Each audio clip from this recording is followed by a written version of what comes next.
Hello, I'm Elizabeth Alex. I'm Kurt Fonger. Rodney King goes before the cameras and calls for peace in Los Angeles. But it wasn't a peaceful day in Atlanta or New York. We'll show you the latest unrest. And a gunman opens fire on a high school and ends up taking hostages. Don't forget, it's all here on the 10 o'clock news.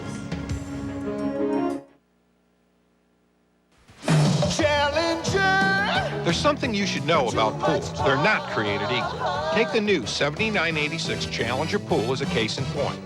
That low price includes a cleaning and circulation floor system, even glow fiber optic lighting, an automatic chlorinating system, Diamond Bright, the guaranteed no stain finish. All this plus the best built pool you can buy. There's a new standard of excellence in the pool industry. Fox 29 is WFLX TV, West Palm Beach. Now, South Florida and the Treasure Coast's only primetime newscast. With Kurt Fonger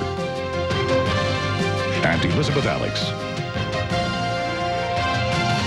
Live, this is the 10 o'clock news.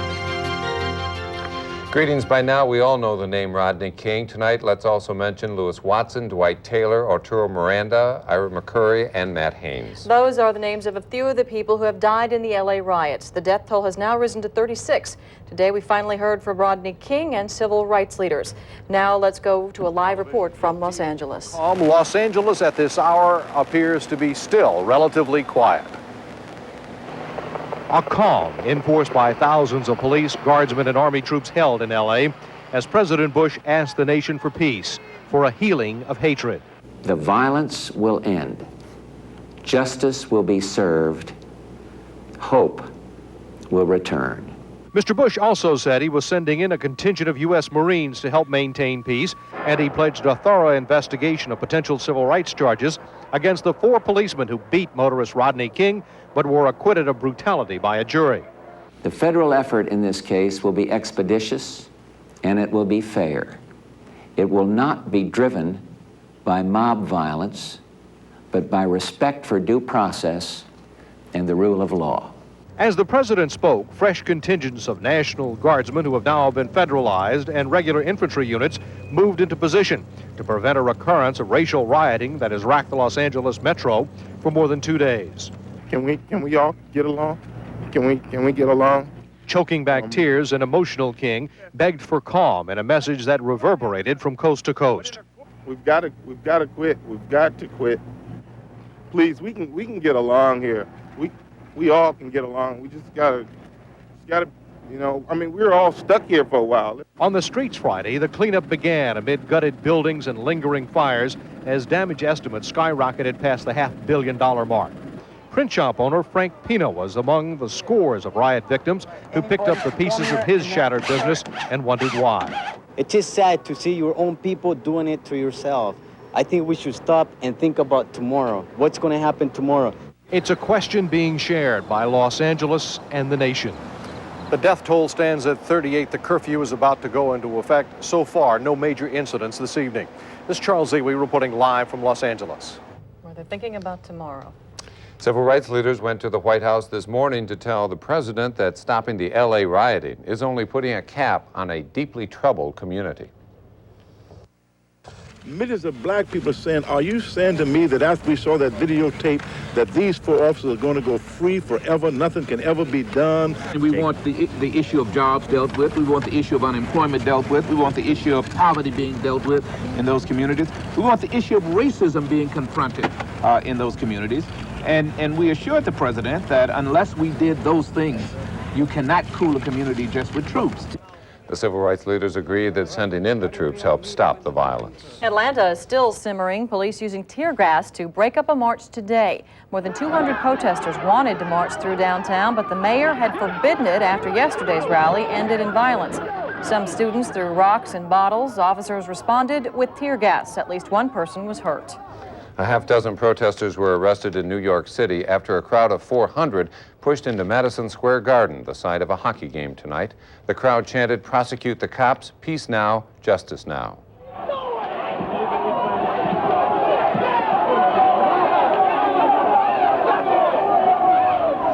Some of the violence you see, the group had split off from a larger peaceful demonstration in Times Square. 2 photographers, though, were hit by rocks. They were not seriously hurt. One protester challenged a policeman off camera to hit him, but was pulled back. The violence has spilled over into many cities, including San Francisco, where a state of emergency remains in effect. Hit me, come on! Back up! Hit me! No weapons! No weapons! She didn't do anything! A wild night of looting ended this morning, but not before thousands of dollars in damage. Store owners spent the day cleaning up broken glass and damage inside their businesses. Several cars were overturned as police tried to contain the angry crowds. The night ended with more than 1,500 arrests. Even Las Vegas was getting in on the action. The body of a young teenager found today in the rubble of a shopping center that was burned by looters on the west side of Vegas. Firefighters were being shot at when they first arrived, so they let the plaza burn to the ground. That was just one of more than 50 fires in the city. Almost all of the 130 policemen handling the disturbances were shot at. 4 police cars were hit by gunfire. Calm has returned to downtown Seattle after a night of rampage. Mobs of angry young people overturned cars, broke store windows, looted stores, and set fires, the usual stuff these days. More than 40 people were arrested and 3 people were injured. Community leaders in Tampa are on the streets tonight working so that there is no repeat of last night's violence. Police were called out in riot gear to the College Hill neighborhood. Rocks and bottles flew. 5 vacant houses were set aflame, but no one was hurt. There was 1 arrest. No reports of unrest yet tonight. The attorney defending former Miami police officer William Lozano is afraid the verdict in the Rodney King beating trial will affect his client's case. Lozano will be retried in October after his manslaughter conviction for the deaths of a black motorcyclist and a passenger was overturned. Roy Black also says the violence following the King verdict might influence the jurors in Lozano's trial. Straight on me. Well, what I'm worried about is that people are going to be worried. Either have access to guns or it's terrible. Police say they have not determined if the boy shot himself or if he was shot by his twin brother. But either way, they say it was apparently accidental. Police say this tragedy could have been prevented, and the state attorney's office will decide if the parents should be charged for failing to keep their guns locked up. In Riviera Beach, I'm Al Peffley reporting for the 10 o'clock news.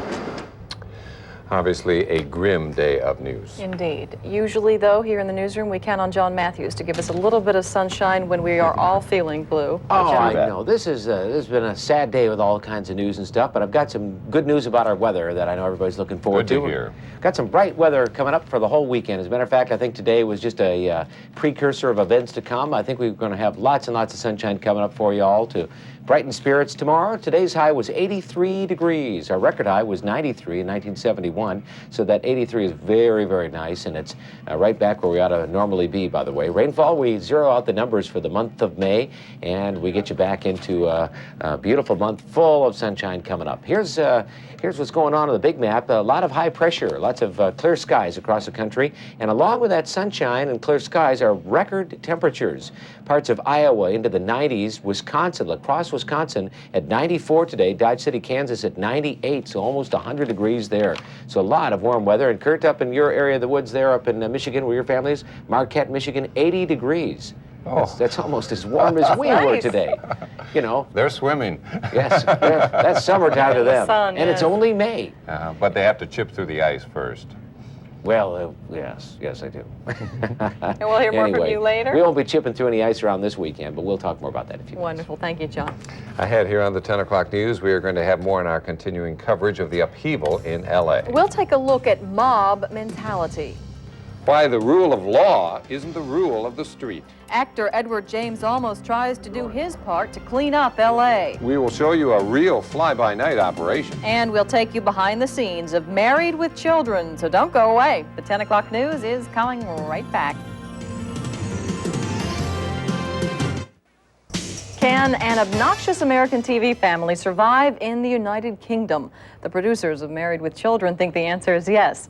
Bill Tush reports the show is visiting merry old England. We've just won a trip to England. England? At first, the Bundy's British invasion appears to be a reversal of the usual Bundy bad luck. Whoa, England!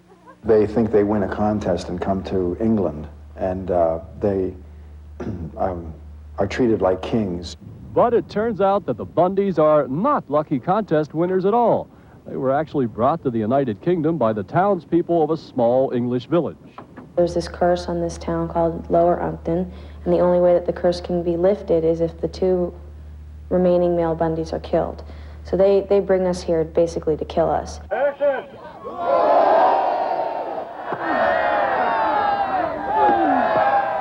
The curse on the Bundys, which cast the town into eternal darkness, was placed upon it some 300 years ago by a witch who was insulted by Seamus McBundy, a distant relative of Al's who happened to be a horseshoe salesman. I'm a great and powerful witch. Not as powerful as the seams in your dress that keep yon belly off the floor. Married with children's cast and crew, spent 3 weeks in London and Kent, England. It's been really cold and wet since we've been here, so it's kind of it's kind of been a downer. But other than that, I mean, it's so beautiful, the history here. And while you can take the Bundys out of their suburban Chicago home, you can't take the Bundy out of these not-so-royal subjects. Them being in England, it's kind of funny, you know, because they're, you know, boorish and, you know, crude, and, you know, they don't know they are, though, so it's kind of amusing. They just fit in like they fit in anywhere. They sort of bulldoze their way through. Married with Children is seen in England, but the cast says the show is not as popular there as it is in other parts of Europe. And for the most part, they were not recognized there. Here, it's pretty much new, and it's on real late at night on Friday nights. So some people are starting, a lot more people, because I was here like a year ago, and no one knew the show. And now that I've come back, I mean, still, a few people know it now. You can see the Bundys on the run in England for 3 episodes on the Fox network over the next 3 Sundays. Bill Tush, CNN Entertainment News, New York.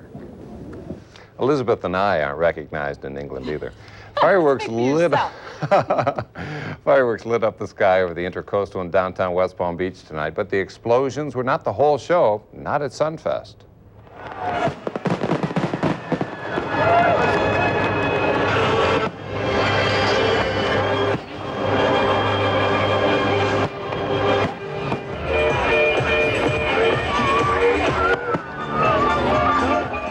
Always music at Sunfest. This pyrotechnics show is synchronized with accompanying music for an incredible effect.